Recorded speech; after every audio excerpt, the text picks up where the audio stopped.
ஏய், என்ன பண்ணிட்டு இருக்க நீ? என்ன பண்ற? எதுக்கு எல்லா துணியும் எடுத்து போடுற இப்படி? இங்க பாரு, என்னைய பாரு.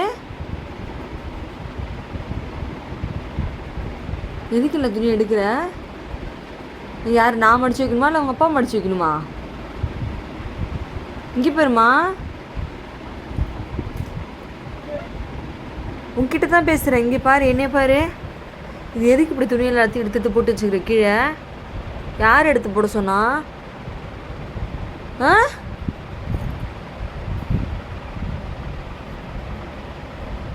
நீ பண்ணுறது உனக்கே நல்லா இருக்கா? ஒரு துணியை விடாம இதெல்லாம் எதுக்கு இந்த மாதிரி எல்லாத்தையும் எடுத்து? இது என்ன வேண்டுதலா?